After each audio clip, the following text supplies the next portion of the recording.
Welcome back to another Lightning Collection review. Today we're going to be looking at the Mighty Morphin Minotaur. Again, I really thought that he would have had a name rather than just Minotaur, but hey, this was also one of the monsters for the 30th, although we had the Robo one. I generally thought we would have had the robot version of him, but I'm glad that we got a bad guy anyway, hoping that he's going to be very similar to all the others. Now, we have a lovely picture right here of him. He looks quite menacing, or the fact that you could cuddle him.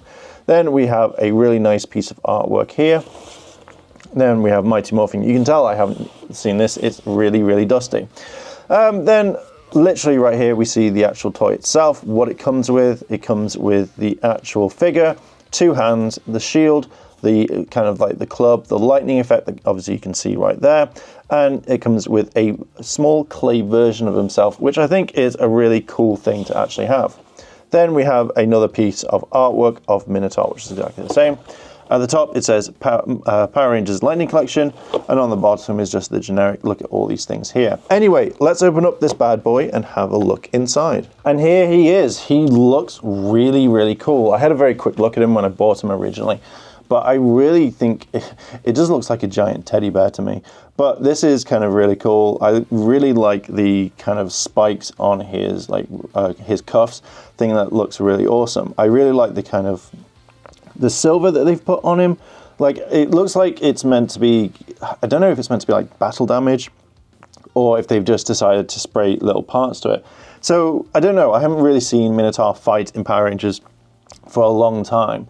And I know obviously the Robo version isn't the same, but I really like the kind of things. This also reminds me of like a Thundercats toy back in the day. Like, this could have been one of the big bad guys that the Thundercats would have fought.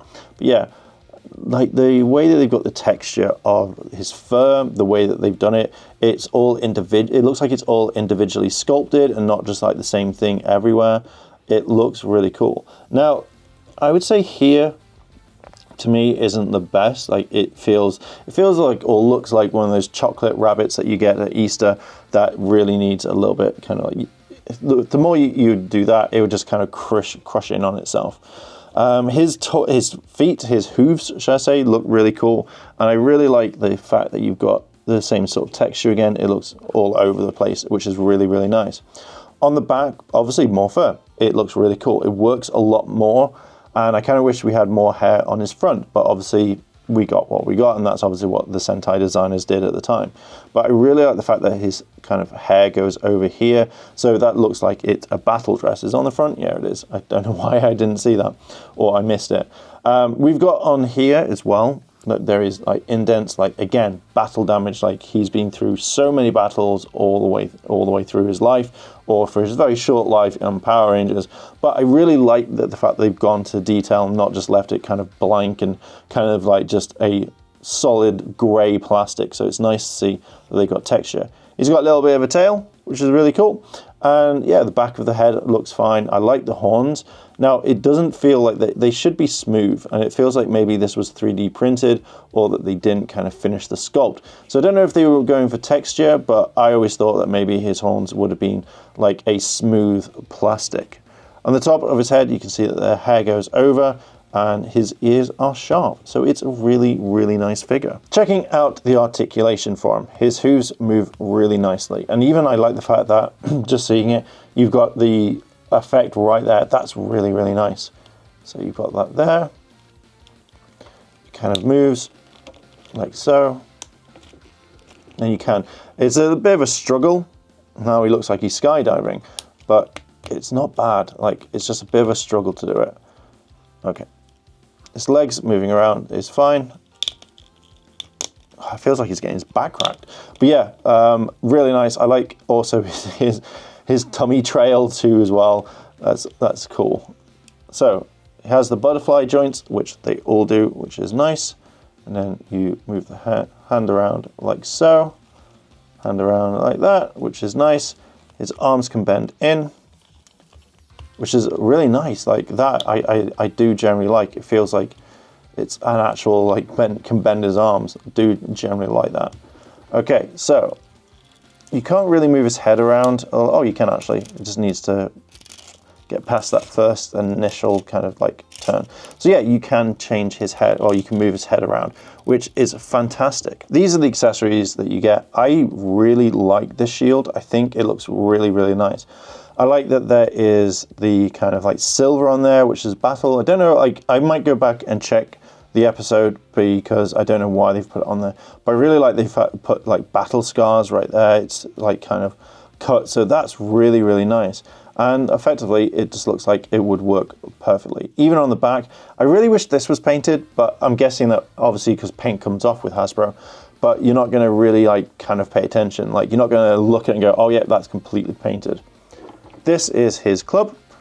His club looks fine. Again, it reminds me of something from Thundercats, but yeah, I think that looks really nice. Now, I really wish this was painted rather than just kind of gray.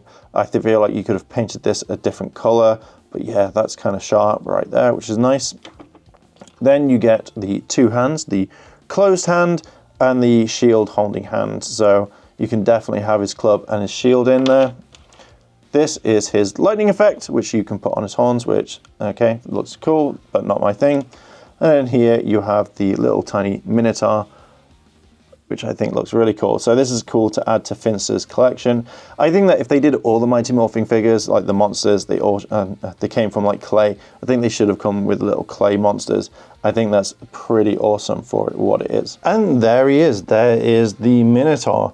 I generally kind of think this figure was okay. I don't feel like it's one of the best, but I really like the fact that we have him and we have more Mighty Morphin monsters, so that is absolutely perfect. He does look like a giant teddy bear to me though, and for the price that I paid for him, to be fair, when I saw his price drop at like £34, I was not happy. I was like, I'm not going to pay that much for him. But after waiting a while, he dropped down to like £13, £10.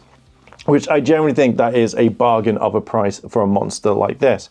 If you see him at a very cheap price, definitely pick him up because he is like definitely worth it for that price anyway.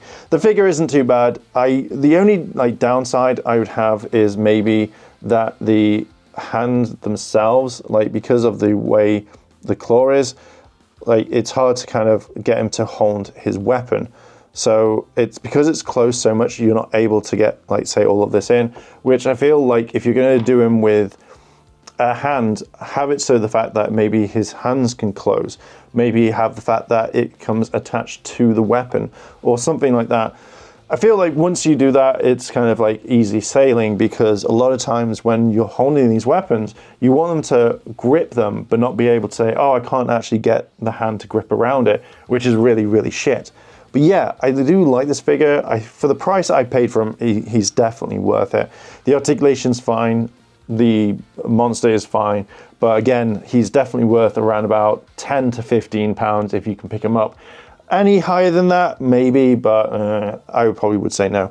But yeah, I am gonna leave it there. What are your thoughts on this? Would you get Minotaur? Have you got Minotaur? Does he look like a teddy bear to you? And is he afraid of tartar sauce? Let me know down below in the comments. Thank you very much for listening and watching. Check out all the other videos on the channel. If you want to subscribe to the channel, it helps it grow tremendously. And also, why not check out the Patreon, the channel memberships, and the merch on the store. Thank you very much for listening and watching, and I'll catch you in the next video. I want to say a big thank you to all my Patreon supporters, and I wanted to shout out Kimono Cat, Kira Stanada. Your help goes a long way to help support the channel, and if you want to help support the channel, the links to my Patreon and channel memberships are listed below in the description. あらあら、チャンネルをサポートしてくれてありがとうございます。チャンネル登録、高評価お願いします。以下のリンクから商品を入手することができます。